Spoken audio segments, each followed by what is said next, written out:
What's good, everyone? Welcome back to Divine Talks Podcast. I'm your host, Drew Motiv, and this is episode number 5. Today's guest, we have Nikki Rodman.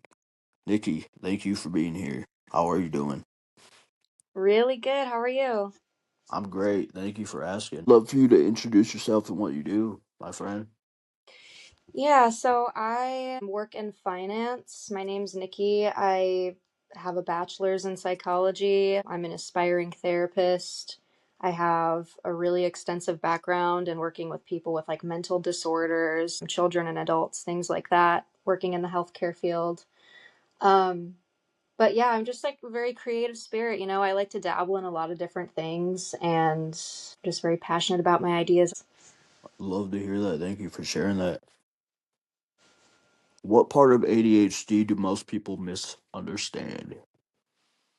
Yeah, a lot of people think that ADHD is like just being highly distractible or like really lazy, but it's actually just a very different brain functioning. So, um, I would say one of the biggest things that people misunderstand is they look at people with ADHD, they think, oh, well, they lie, they're lazy, they're inconsistent. A lot of people, even what I've noticed over like the last 10 years, is mistake people for ADHD with like narcissism just because there's like some overlapping behaviors. And so a lot of people are misread. So, like, for example, some people can think that people with ADHD are like very self-centered because they interrupt people mid-conversation.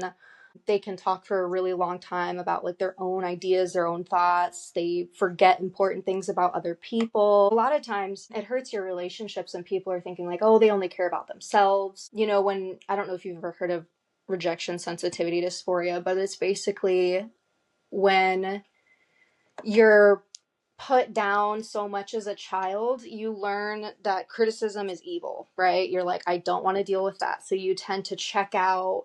You get defensive when you're criticized. You don't know how to process conflict. You get overwhelmed and you kind of try to avoid. So a lot of people will interpret that as, oh, they're trying to manipulate or lie, things like that. When most of the time, the ADHD people, they're just overwhelmed. They're not really like emotionally distant, if that makes sense. Do you deal with ADHD yourself? Oh, absolutely, dude. Yeah, Absolutely.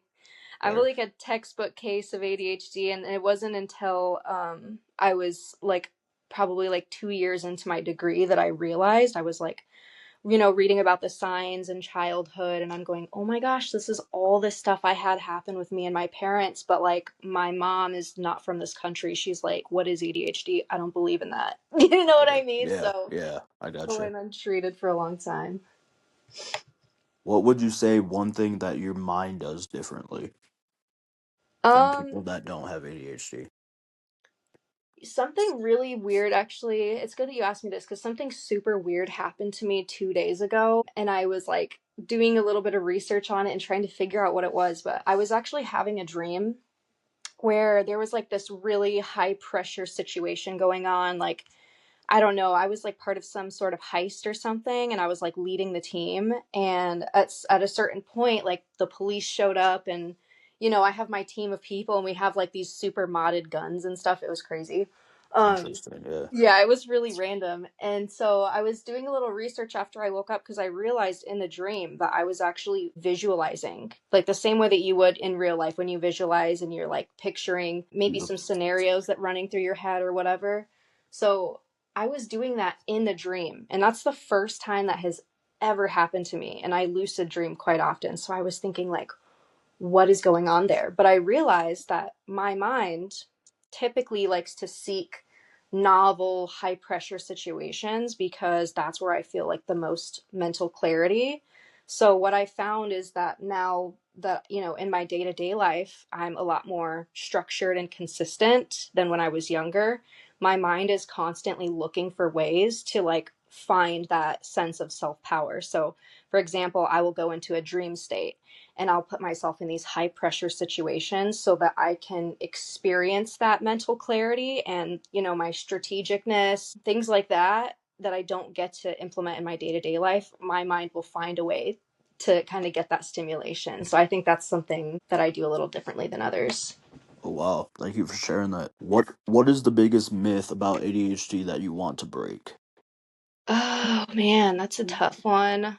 Probably, I mean, it's very cliche, but just that ADHD is laziness or a lack of discipline. In reality, a lot of people don't realize that people with ADHD, they have to work times 10 to get the same result that you get so easily. You know what I mean? Yeah. Yep. Um, and so when we are focusing, though, it's so intense, and we can only do it if it's something that's interesting to us, urgent, or really emotionally engaging. So a lot of people call that hyper focus.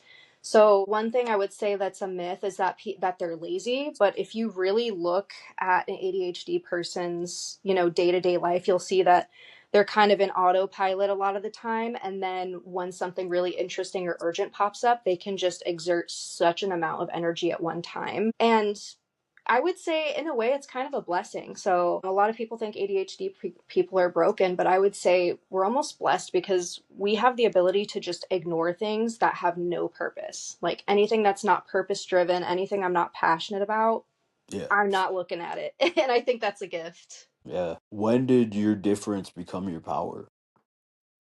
I would probably say pretty much when I realized what I just said, which was Yeah. looking at it as a gift and then finding ways to put myself in environments where, those traits really shine. Then I started to realize that I was getting a lot more visibility and getting like recognized for my efforts. But when I was working in, for example, like a hospital setting, everything is about being very on time and very structured and very consistent. And that was just really hard for me. Another thing was like, I realized when I was like 16 or so, I was working at a Sonic and this lady like ran herself over when she was trying to throw away some trash, and she kind of like basically severed her leg, and I was the first person to like run out there and try to rescue. And I had so much clarity at that moment. I was like, okay, I need to get in contact, with her family. I could tell that she was old enough she might not survive, so while I was calling the cops, I was, making sure to call her family members, just in case it was her last chance to have a conversation with them. Right. Trying to hold pressure on that wound. And I realized, I was like, oh, I have a superpower. So I can't be consistent with a lot of things, but in high pressure situations, I react very quickly and it's like time slows down. So I put myself, in the hospital setting because I thought, this is where my skill set will come out. But then I realized, you know, when you work in those settings, they take a person like you and they want to put you in that overdrive state so much throughout the day. If you show a keen ability to handle situations like that, Yeah. they typically want you working like that in overdrive around the clock. And so I think I realized first that it was a power that I had, and then took it into a new environment, realized it was not really a power. It was leaving me very drained. So I think just when I started to notice and reframe my mindset around myself, instead of looking at myself as like, I'm not good enough, I should be able to handle this. It was more reframing that and then choosing the proper environment. That's where I really started to shine. That is amazing. Thank you for sharing that. Yeah. What helped you soften your view from right versus wrong? Hmm. Soften my view of right versus wrong. I would say probably when I was around like 19 or 20, um, my brain really started to change. And this kind of reflects what I've read, throughout my studies and my degree as well. When you're a teenager, your brain is sort of wired to see things very black and white because we're just trying to distinguish us versus other and kind of like build our identity, right? Yep. So we're very quick to like demonize people or like demonize your parents and be like, oh, they're bad because of this, because it goes against this value or what I want or whatever. Yep. So when you start hitting your early adulthood, that thinking sort of starts to shift. So I think for me, it was kind of around like 19 or 20. Um, and I started to realize like, I would have friends that would come and they would talk to me and they'd be like, "Oh, this boy is doing this to me and it makes me feel this way, like he's a POS," And Yeah. I would look at myself and I'd be like, I have behaved exactly the way that she is talking about this person. And, and then I would be able to like give them insight into like how I was feeling when I was in that position. And then I started to really understand that things are really not black and white. Each person, I like to think of it as like a giant piece of pie. Like each person is, positioned on one side. Like sometimes you meet people who are just directly across from you and they're completely opposite, and yet you guys still somehow fit together. Sometimes you meet people adjacent to you, etc. And so I realized like it's really hard to have like judgment or ill will towards anybody when you see the world that way. And when you're able to hold like two polar ideas at the same time and understand that they're both true. I think for me, it was kind of like a spiritual awakening between 19 and 20. So now when somebody does something wrong to me, I'm just kind of like, in their story, they're the hero of their story. They felt like that's what they needed to do. I'm not going Yep. to participate in that. That is so powerful Yeah. that you have that mindset. Wow. What does being mentally flexible mean to you, Nikki? Oh man, that's a tough question. Um,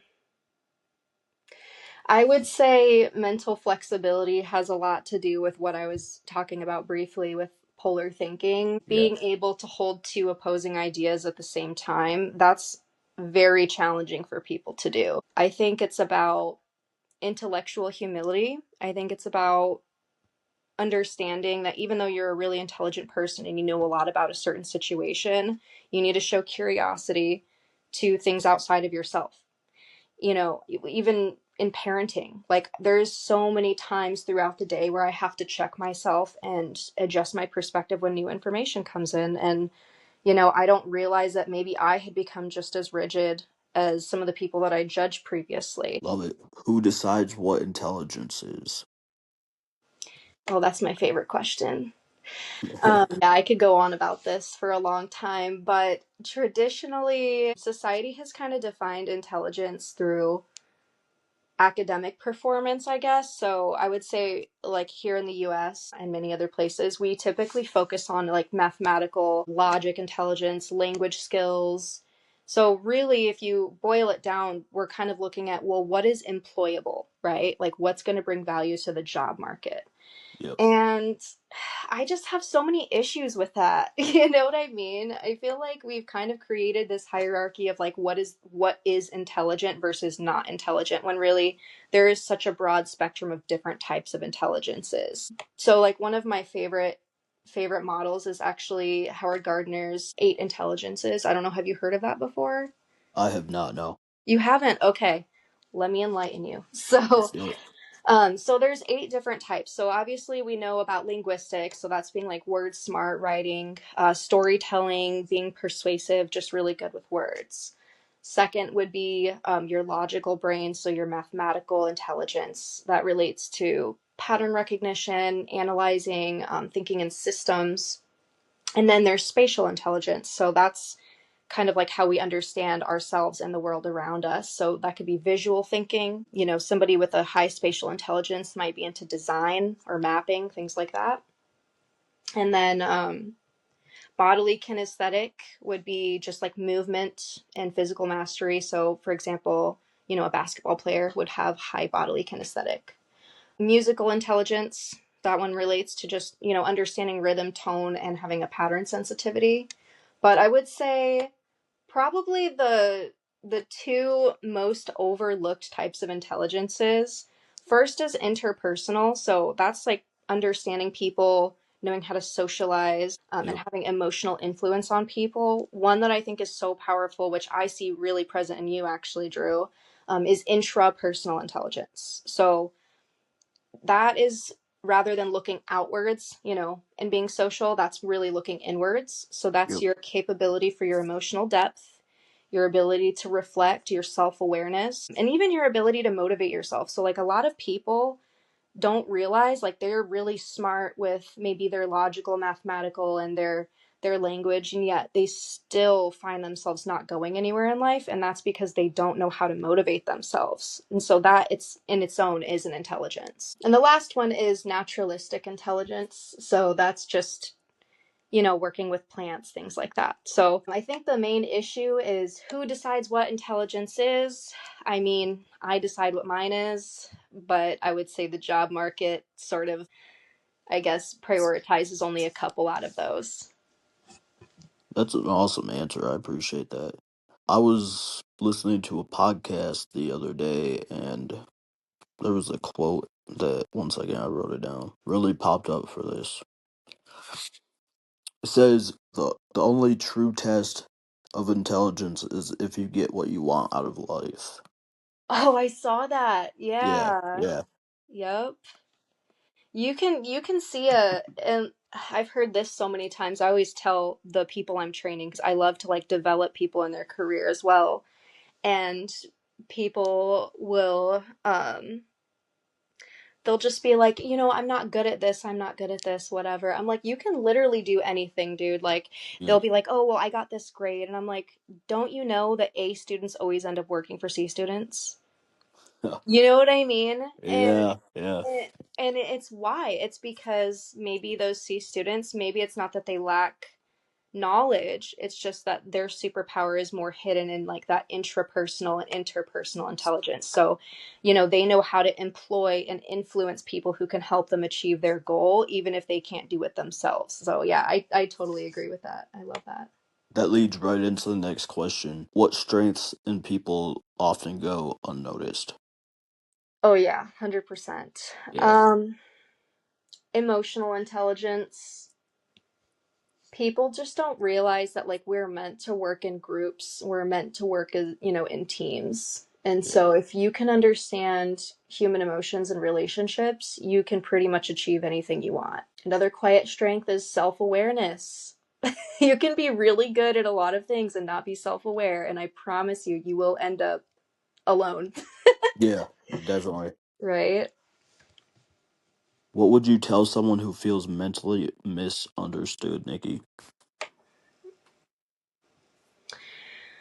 First, probably get used to feeling misunderstood. Like we come into this world with one person to carry and one person to worry about, and that's yourself. No person is going to understand you fully. I mean, even me, as somebody with a background in psychology, I still have worked with clients and met people that I truly cannot, bond with or understand. So I think you have to really just focus on yourself and your self-belief. So understand that intelligence and capability, it's so more diverse than people realize. If you're not feeling strong in the traditional academic or professional model, that does not mean you're not valuable. I would say if you're feeling misunderstood, first start with, that belief in yourself. And then once you've got that solidified, you will find yourself in groups of people that think just like you.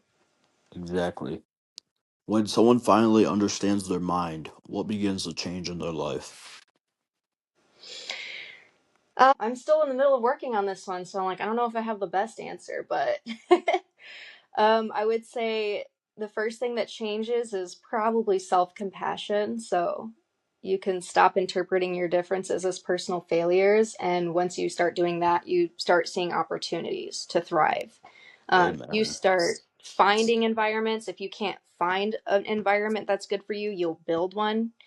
Um, you're not constantly trying to fix yourself. You're not constantly trying to, meet other people's needs.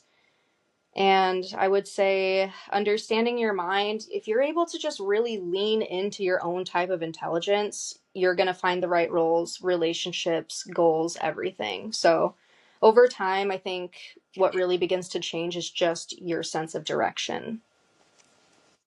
Amen to that. All right. I love it. Thank you. Yeah, thank you. Peace. Bye.